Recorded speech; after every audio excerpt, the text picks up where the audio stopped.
movie tree.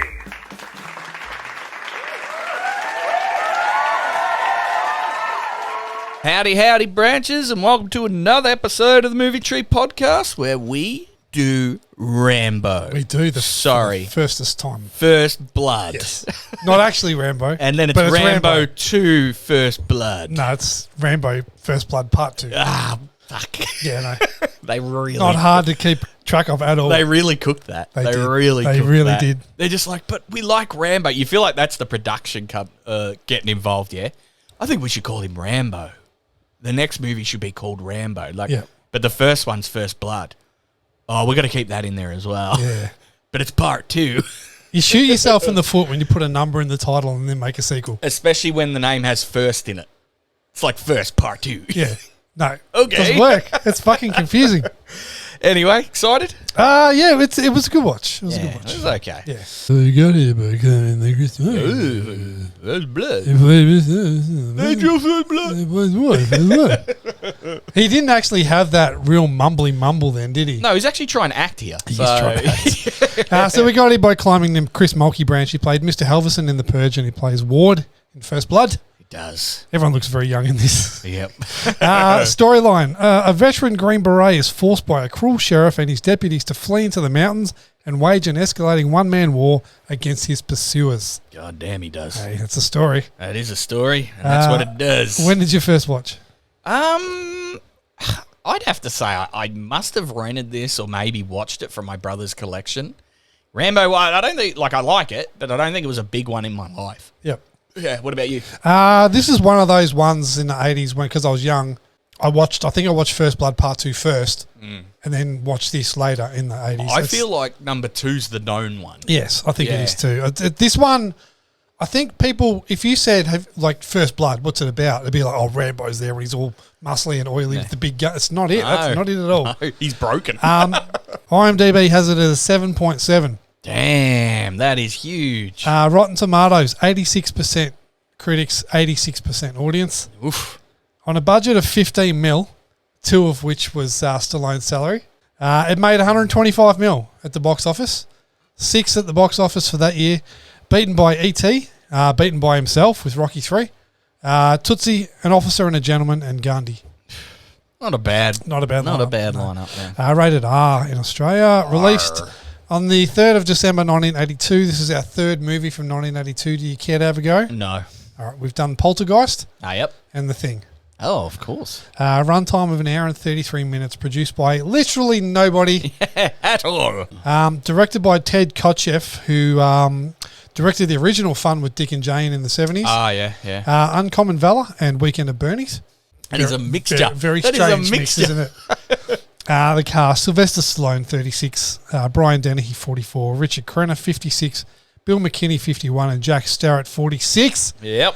After watching a rough cut of the film, which apparently is about 3 hours long, Stallone and his agent claimed that it was so bad that it made them sick. Stallone was worried that the film would kill his career, and he attempted to buy all the footage and destroy it.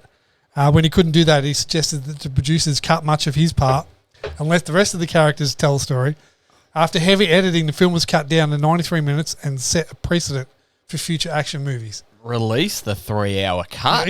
I need to know. Yes. What did they do for 3 hours? I have no idea. Was it just him mumbling along in the bush? It might have been just dialogue from him. Just staring up into the trees and stuff. I really hope it wasn't more of those shitty ass flashbacks. Yeah. Skin in the Smoke Wagon last week. You said high, 4.8. I said a 4.2. Can I have your thoughts and score out of 5? I was wrong, but you're going to have to stick with me on this. Always. All right, now stick right through.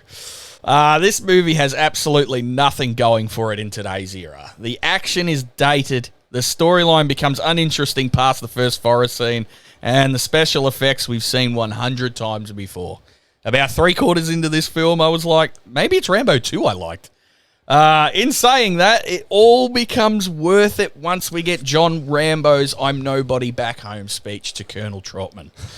The power and relevance the scene gives this movie makes you understand why he's fighting so hard. Like, why he didn't want to comply with the deputies, why he didn't want to leave town, why he was so warm and welcoming to the civilian lady at the start, and as soon as Sheriff Teasel rolls up, he becomes distant and doesn't adhere to a thing he says. Yeah. And you're sitting there watching these scenes like, why is he fucking being like this? Like, I mean, he wasn't even cruel to him at first. He was rude, like, you know, maybe you should leave, but he takes it to a whole new level of like, I ain't fucking talking, man. Yeah. But that scene is like the key or code to a treasure map. Absolute nonsense until the two are put together.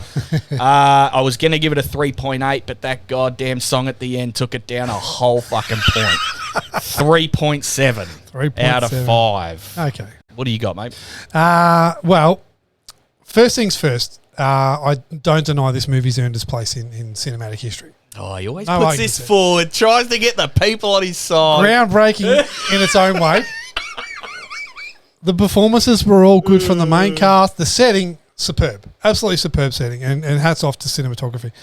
It just kind of didn't engage me as much as it maybe once would have. And I hate to say it, I think a lot of that had to do with Jerry Goldsmith's score. Yeah. At times I thought it was too loud and blaring and in your ears for too many scenes and kind of robbed a lot of the tension at times. Stallone's performance was understated and refined until we get to that 11th hour breaking down scene. Then he dials it up to 100. Really good movie throughout, though. I kind of didn't enjoy it like I thought I would, like I said, but I still did enjoy it. Probably doesn't get enough props these days, given the subject matter. I gave it a 3.9. Yeah, I will say it's ahead of its time. Like, Yes. it sort of plays on the Vietnam, how they were treated when they come back. But I'm not too sure. This was 82. 82. So, well, I don't know if it was still sort of, you know, that, oh, you know, just fucking man up. You're having bad time with your PTSD. Just man. I don't know if that was the feeling back in the 80s, Yeah, it or was. Definitely was. it hadn't started to turn Definitely at all. was. It wasn't- now, obviously, now it's seen hard. It's just like we know the problems they're going through, but they depict it in this, and I don't even think they know that they're depicting it as well as they are. Well, Stallone knows. Yeah. I've got a lot of trivia on this, and Stallone was well aware of what he's doing. But it wasn't really until you had movies like Born on the 4th of July and Platoon come out that really a light was really well and truly shone on it. I know they've shone the Vietnam treatment, I Yep. thought, in this, but the PTSD I thought was, just wriggled in there really So well. that gives it a 3.8. Puts it just above Independence Day and just below Twister. That's interesting. The weird thing is, I don't know that I'd ever watch this movie again. I think that's like in my notes where I say, in this era, it's got nothing going for it. Yeah. It's a good movie, but yeah, I'm with you. I don't think I'm going back. Best on ground. I had to give it to John Denny as Will Teasel, the sheriff. I thought he plays a good guy who thinks he's right, but he's absolute asshole. Yeah. I thought he was good. What do you got? I had Dennehy, but that last scene, that last monologue from Stallone, this is his movie. Everyone else is just visiting set. I thought, and I said this the other day, and I've had a good think about this actually since I watched this movie. I think my favourite Stallone performance is Demolition Man. That's fun. Yeah, absolutely. Fun, but quips. Yeah. Serious. Yeah. And action star. He nails the actual role he's given. Worst on ground. Nobody, but right until the end, Richard Crenna had it as Colonel Troutman. I thought he's an old school actor and he just overdoes it. You know, he's that bit where him and Teasel are going, "Oh, you're sending people in after Rambo, are you? Well, let me tell you a little something about John Rambo." You're just like, whoa, he's doing it. He's doing it hard. Like he's going to. But that final scene where he shows emotion with Sylvester Stallone breaking down, I'm like, holy shit, that motherfucker looked like he crying. I'm like, I can't. It just like I couldn't give it to Stallone for just that one epic finish. I can't give it to Troutman for just that one good scene. Yeah, I did give it to Richard Crenna, but it's not his fault that he's worst on ground. Okay. He came into this very, very late, and for the first 3/4 of the movie, had to be fed his lines. Yeah, because he didn't have time to prepare. Well, maybe that's why he's saying them. Yes, that's what is very wooden and very close to Shatner. Yeah. It's Shatner reading. Yeah. I prefer Richard Crenna in Hot Shots Part 2. He plays the same role, doesn't he? Plays the same guy. Play of the day. Play of the day. Yeah, well, it's simple. It's what's his name? Rambo breaking down. Okay. The speech. I thought about that, and I thought that's where you would go, so I went a different way. Yep.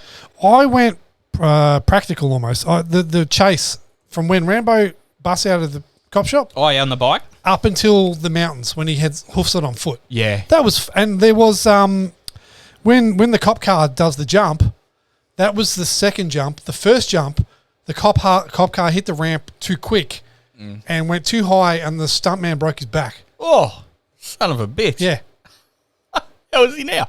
I don't know now. I haven't checked up on him. It was a long time I ago. assume he's fine. I can tell you during branching, a lot of people are gone. Yes, oh yeah. But yeah, the trail bike cop car chase through the town into the woods and ultimately up a mountainside. Yeah, yep. Nah, that's a good one. Yep. Good one. Would you watch it again? I don't think I'm going to. Yeah, no, I don't. Definitely, if I do, I'm not rushing to do it. I've probably got better, like war films or PTF Yeah. films to watch. I mean, it's not the same movie, but Platoon was a better watch for me. Yeah, yep. Where'd you watch this? I watch this on a binge. I also watched it on Binge. You can rent it on Apple and Amazon. The 4K Ultra HD and DVD are both available from JB Hi-Fi. This will always be on something. I feel like it has to be. Yeah, I don't It's think like- there's any reason to buy this. Movies like this should be almost heritage listed and available to everyone all the time. There's some they're just going to be everywhere. Yeah, true. Johnson Trivia. Yeah, hit me with it. Let's do some movie trivia. Body count. Do you care to have a guess? One. Galt. Galt. The only person who really, really deserved to die. Stallone came up with an idea to actually jump on a boar's back and kill it with a knife, capturing it on film. This was immediately shot down, to which Stallone came back with a dozen more ridiculous scenarios, including Rambo going up against mountain lions and deer. The Rangers on set said the only animal he'd be able to take out by himself would be a jackrabbit. And they said even then the jackrabbit would probably bite him. So how's this for some casting? And I mentioned this with Richard Crenna in West on Ground. Kirk Douglas was originally cast as Colonel Troutman. I'll take that. He quit the film one day before filming commenced. He came to set and showed Stallone and Kotcheff some notes he wrote down about his vision for the movie's ending. Yeah. In Stallone's own words, the plan was to include Kirk Douglas snowboarding into something I never expected. He said to me, "Here's what I want. At the very end of the movie, I should kill you." The audience sees a cop car driving away, and as it disappears into the fog, a hand reaches up to the rearview mirror, the camera turns up, and we see me, as in Kirk Douglas. It turns up a bit higher, and I'm wearing your headband. The idea was rejected, and Kirk Douglas informed his agent he'd be leaving the production. What the fuck even is that? So Kirk Douglas wanted him to be the victor at the end of the movie and drive away safe wearing Rambo's bandana or headband. Yeah, I just don't get, what's the point of putting the bandana on? One of the other reasons I've heard that he left is he thought he was they were co-stars. Ah, right. And then he found out he was a supporting actor and didn't want to be. Yeah, okay. All right, Kirk. James Garner also, he turned down the lead role. I'll take that as well. He turned it down though because he's a veteran of the Korean War with 2 Purple Hearts. Didn't want to play a man who comes home from war and starts fighting cops. Yep. Al Pacino, hoo-ha, was considered for the role of John Rambo, but turned it down when his request that Rambo be more of a madman was rejected. I can take him more of a madman. I can see Pacino doing it. Yeah. I'd have absolutely no issues with that. No, me either. Eh. All right, you got some branching for I me? got some branching. And now it's time for us to branch out and decide what we'll watch next week. Okay, these are your 7. All right. All right, Stallone. Yep. Ants. Brian Dennehy. Ratatouille. Oh, we're going full fucking... yep. Yeah, this next one's a real kids one. Bill McKinney. Deliverance. Darling, darling, darling. Jack Starrett. Blazing Saddles. Oh, fucking jeez, okay. Michael Talbot. Carrie, 76. Ooh. John McLean. Cool Hand Luke. Oh. And Bruce Greenwood. Double Jeopardy. Those are your 7, mate. Okay. Aunts. What a mixed bag. Ratatouille. What a mixed bag. Delivery. You know what? What do you got, mate? What are you feeling?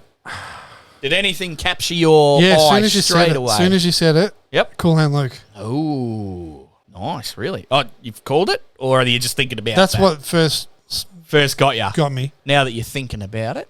No, yeah, let's do it. Cool Hand Luke. Cool Hand I Luke. have not seen it We'll have to for rent a that. hot minute. We'll have to rent that one. Or, well, you will. Cool Hand Luke. All right. Well, then on the back of that, Go ahead, skin it. Skin that smoke wagon and see what happens. now, like I said, I haven't seen this for a long time. Yeah, I reckon it would have been about 10, 15 years for me. It's iconic. Yeah. Iconic Newman. Yep. Iconic scenes. Possibly his biggest role. Maybe Butch Cassidy in the Sundance Kid. Oh, yeah. Yep. It'd be between those two, I reckon. Yeah. Yep. God, what do you got? I'm tempted for a 5. I'll go 5 just because I don't think anything has changed that's going to weaken it. No. I think it's still going to be great performances. It's a great story. It's a performance-based movie. Yeah. I'll put 5. Yeah, I'm the same. I'm going 5. Yeah. I just think his presence on screen in this movie is almost faultless. Even what's his name? Who's his cellmate? Not his cellmate. He's fucking the friend he made. Keep shaking that bush, Luke. Yeah. Fuck, I forget his name. What we've got here is yeah, even the sheriff. yeah. You might have some good branching there. There could be some good branching. Yeah, because they're big stars of their time. All of them, I think. And Paul Newman had a long and fruitful life. Illustrious career. Yes, he did. That's good. It is good. Yeah, Excited I'm glad you about picked that one, mate. So yeah, we're getting close to Christmas now. Getting deep. What do you reckon the chances are of just magically branching to a Christmas movie? The last. Oh, I could have put us in one here. That doesn't matter. Nah. We might be able to See get what one. happens. All right, cool. Very good. Fuck yeah. I mean, just go. We're just going to go. The keyboard guy. What's his name again? Keys? Jonathan Rambo. Jonathan Keys. Jonathan Keys. He plays them keys like nobody else. Yeah. You got 200 keys? You need more keys. God didn't create Johnny Keys. I did. Says Billy Joe, the piano man. If you know someone who might like to listen to us and share an episode with them, you can drop us a line by email at themovietreepod@gmail.com. Check out our Facebook, Instagram, TikTok, and YouTube. Otherwise, come and climb the movie tree with us again next week when we review a absolute pop culture classic, I'm going to call it. Oh, yeah. I reckon if it came out today, you'd be memed to the shithouse. All right, you know what? It's the kind of movie I'm surprised we haven't heard whispers of a remake. Yeah, they better not. No. Well, we'll see, won't we? Yeah, we'll be true. able to point out if it's worth a remake. Yes. Adios, weekend warriors. For all you bangers out there. Boppers.